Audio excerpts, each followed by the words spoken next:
Good morning, photography fans. Today I will share with you how I achieve pure white backgrounds on images like these, all done in a small home studio.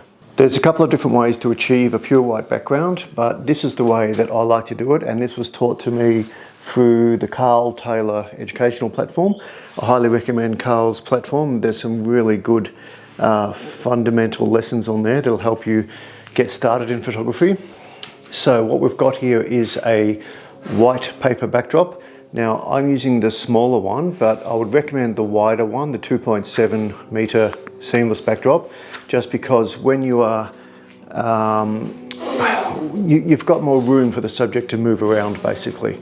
This one here is okay for tight headshots, but if you're doing half body or even full length, you will need a much bigger white background. Of course, you could also use a white wall. Alongside that, we have these two strip boxes. Now these are powered with just some little Godox strobes. And these are the 120 strip boxes, as you can see on the label there. Now I've got these set to 1/8 power. The power will be different for each strobe that you're using. Your brand of strobe will be different to this one. And I'll take you through the power settings shortly. Next we have these two black flags. Now the flags are there to stop any spill bouncing off the white background and coming onto the subject. In this case, it's going to be myself. And then backing up another step, the next part of the sequence is the single light source. Now, when I'm doing these white backdrops shots, I like to use one single light source. In this case, it's a strobe with a beauty dish. Now, backing up even further, we have my camera here. You can see a couple of test shots that I've been taking this morning. So the first thing I'll do is take a test shot, and then I'll meter the light behind me, the white background light. I'll meter that in Photoshop and we'll see what RGB values we have.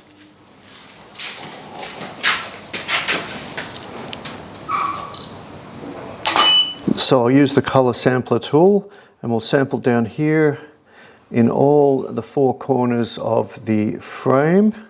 And we are looking for 255 values. So you can see sample number 1 is 254, it's pretty close. And sample number 2 is 249, and sample number 3 is 250. So they're all a little bit in the gray area, not pure white. So what we need to do is we need to increase the power outage on our rear strobes. So I'm just turning these up from 1/8. I'm going to turn them up to 1/4.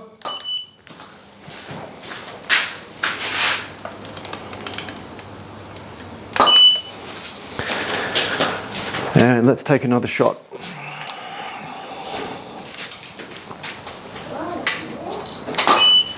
So sampling again, 1, 2, 3, 4, and we can see it's pretty close now. Sample number 1 is 255, that's pure white. Sample number 2 is pretty close, 254.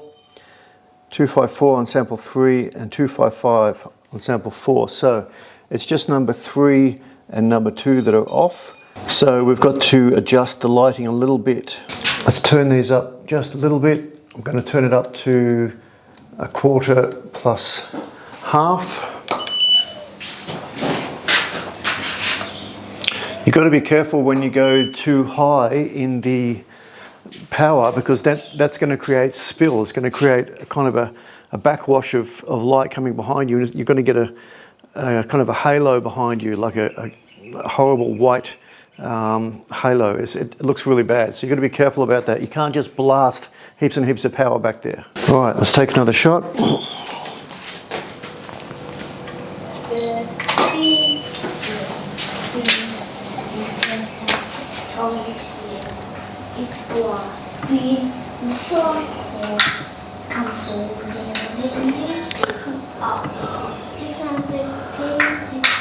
One, 2, 3, and 4. And there we go, 255 across all 4 corners.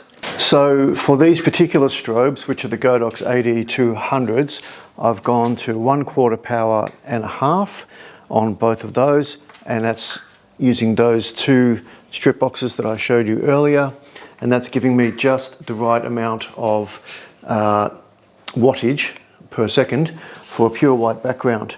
And you can see that there's no light bouncing across my shoulder or across the back of my hair.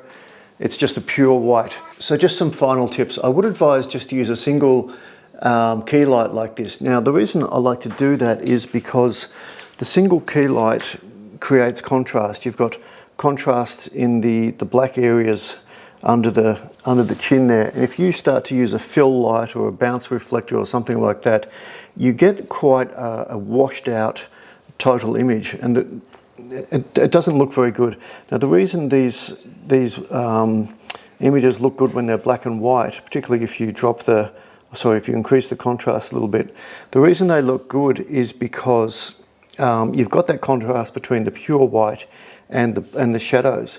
And as soon as you start to fill in those shadows with a bounce reflector or something like that, you lose that contrast and you lose that punch and the impact and the emotion of the image. So I would advise you guys to jump online and check out the work of Albert Watson. He's done some amazing portraits like this, just close-up headshots with pure white backgrounds and a single light source. I think he uses a beauty dish a lot of the time as well. So I hope that helps you guys. If you have any questions, please reach out in the comments below and I'll do my best to answer you.